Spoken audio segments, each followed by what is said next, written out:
What's going on, Reapers? It's Devontae, this is Reaper Training, and today I wanted to get into ways that you can avoid having to count your calories. So before I start this off, I want to start off by saying, when it comes to fitness, unless you're genetically gifted, as far as like build muscle very fast and you burn fat pretty quickly, and like you're just naturally built very, very lean, you're gonna get out exactly what you put in, right? So if you're an ectomorph and you're looking for shortcuts, if you're endomorph and you're looking for shortcuts, again, you're gonna get out exactly what you put in. So the more effort you put into it, the more that you are serious about what you're trying to do, the better results you're gonna get. So with that being said, right, so we'll start off with people who are trying to cut weight, right? Is the easier one. So if you're trying to cut weight and you don't want to count your calories, your biggest friend is going to be portion control. And with portion control, you're going to need to, for one, you want to avoid eating out, right? So eating fast food is going to be one of the main downfalls of what you're trying to do, because one, a lot of times, for one, you don't want too much fat and carbs in your diet. You also want to be in control of what you're cooking and what you're putting in your food. You don't want, you can control how much oil you're putting into it, how much butter you're using, salt, things of that nature. So you want to cook most of your food. And then with that being said, you want to really focus on portion control. So what helps with the fitness community, if you go out and get these little containers, right? So when you get these little containers to put your food in, that's your food that you meal prep, what's going to happen is that you're subsequently going to eat less, and if you stick to eating what you cooked, you won't snack as much. So let's say you packed 4 meals away for the day. You have your breakfast, you have your snack, and you have your lunch, and then you have dinner. Let's control correctly. You should be able to maintain a low calorie count. Especially if you're going to the gym, more than likely your basal rate will fall well over 2,000, and portion control correctly will make sure that you're not eating over 2,000 calories. So another thing is you want to seriously avoid drinking your calories. To give you an idea, a big gulp at 7-Eleven is something close to like 700 calories depending on what you get, right? That's a lot of empty calories. That's calories that you're legitimately not getting any type of major macronutrients outside of carbs and sugar. You're not getting any fats, you're not getting any proteins, no vitamins, nothing. That's just empty calories, and they could really pack on. And not everybody gets big gulps, but if you go to Starbucks and say you get like, I really don't go to Starbucks, so I don't know exactly what they have, a Crapper Frappe Latte, whatever it's called. And one of those, and it has, you adding cream and milk and sugar and all this other stuff to it, more than likely it's going to tip up somewhere around 400 calories depending on how big you get it. And that's not an exaggeration, that's the truth. So you want to be careful on drinking calories, and that includes juices. A lot of people out there like Simply squeezed juices and apple juice and all this other stuff like that, but if you look at the sugar content on these juices, guys, they can really run up your calorie count. So stay away from drinking your calories.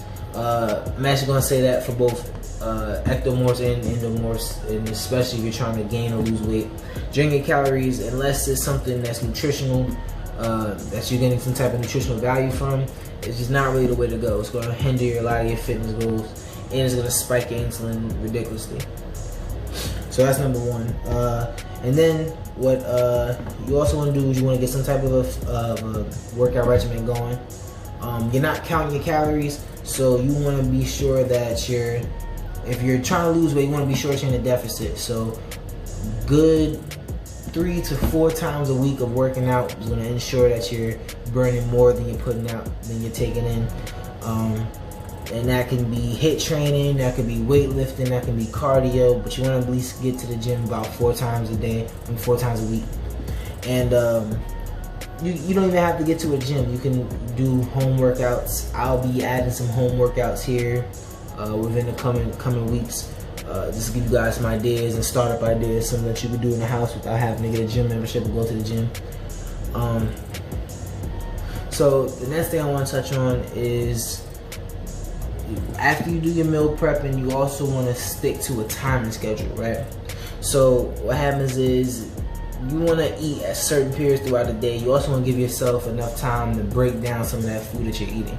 Now, I'm not saying that you're doing intermittent fasting, but you want to at least wait 4 hours in between meals so that you're not just kind of keeping your insulin running high all day. Unless you incorporate in a 6 meal a day diet. If you're doing that, by all means, go ahead and run it up. But if you're not doing a 6 meal a day diet and you're taking in a lot of carbs and anything like that, you want to give yourself at least 4 hours in between some of these meals, just to give your body a chance to break some of that fat down that you're using, right?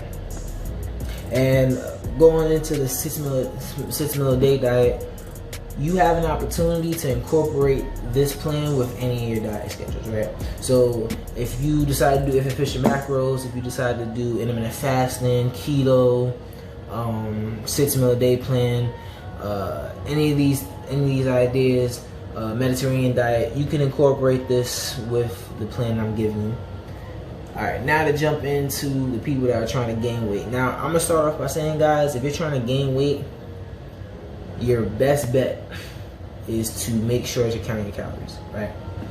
Reason being is, you don't want to overindulge, and you definitely don't want to underindulge, because you're not going to gain weight, or you're going to gain way too much weight.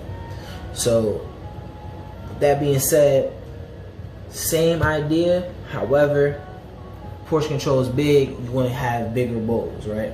So those small little black bowls that people tend to use, if you can get bigger ones, and then you want to focus on putting in proteins and fats, right? The reason why you want to focus on proteins and fats is, for one, fats fill you up, and they're also great on helping boost your testosterone. Proteins, again, protein synthesis, building your muscles, and things like that. And lower carbs is also going to help it to where you're still trying to burn some more of that fat. You're utilizing some ketones. You're not going into ketosis as you would with keto, but you're also using some more ketones because you don't have as much carbs in your blood, in your blood flow. So, also, again, like I said, stay away from caloric drinks, you know. And one big thing you want to be weary of when you're trying to put on mass is mass gainers. So with mass gainers, a lot of these mass gainers, to start off with, guys, is straight up carbs, right? The main purpose is to shoot up your insulin. They're also filled, if you look on the back of some of these, they're filled with proteins that actually aren't proteins. So like proteins like taurine and stuff like that, that aren't really beneficial to you. Some of these proteins are actually artificially made. I can't tell you which ones are made in the lab off the top of my head, but there's about 2 or 3 proteins that are very prevalent in a lot of mass gainers that are chemically made proteins. They're actually not real, well, chemically made amino acids, excuse me. So mass gainers, be very careful about it. There's a couple good brand ones. I'll probably put a video up going over some of the better brand supplements as far as what you're trying to do. But be wary of protein shakes also. So protein shakes and mass gainers, yes, they're a bit more nutritional value than, well, way more nutritional value than soda, but they can still be detrimental depending on which one you're getting. So pay very, very close attention to what you're intaking, right? And again, your workout schedule is going to be imperative if you're trying to gain weight, because if you're trying to put on some mass, you need to have a good workout regimen going. Incorporating the splits, as we talked about, a lot of compound movements. There'll be videos going more into how to build some more muscle with these workouts also. But if you're trying to avoid counting calories, you just feel like you don't have the time for it, this was a bit of a helping hand for it. And like I said before, you're gonna get out exactly what you put in. So if you want to kind of cut corners a little bit and you don't want to go fully with it, you can still look great. Don't get me wrong. You can still have a very great physique. You can still build up a good body for yourself. However, if you're already struggling to start off with, and then you want to kind of take a shortcut with it, you're gonna give yourself a bit of a harder time. And again, you're gonna get out what you put in. But remember, at the end of the day, we don't chase dreams, we hunt goals. Reaper Training. Thank you guys for watching. Like, comment, subscribe. A lot more content coming up, guys, and we really gonna go after it this year. we're going straight into 2020 like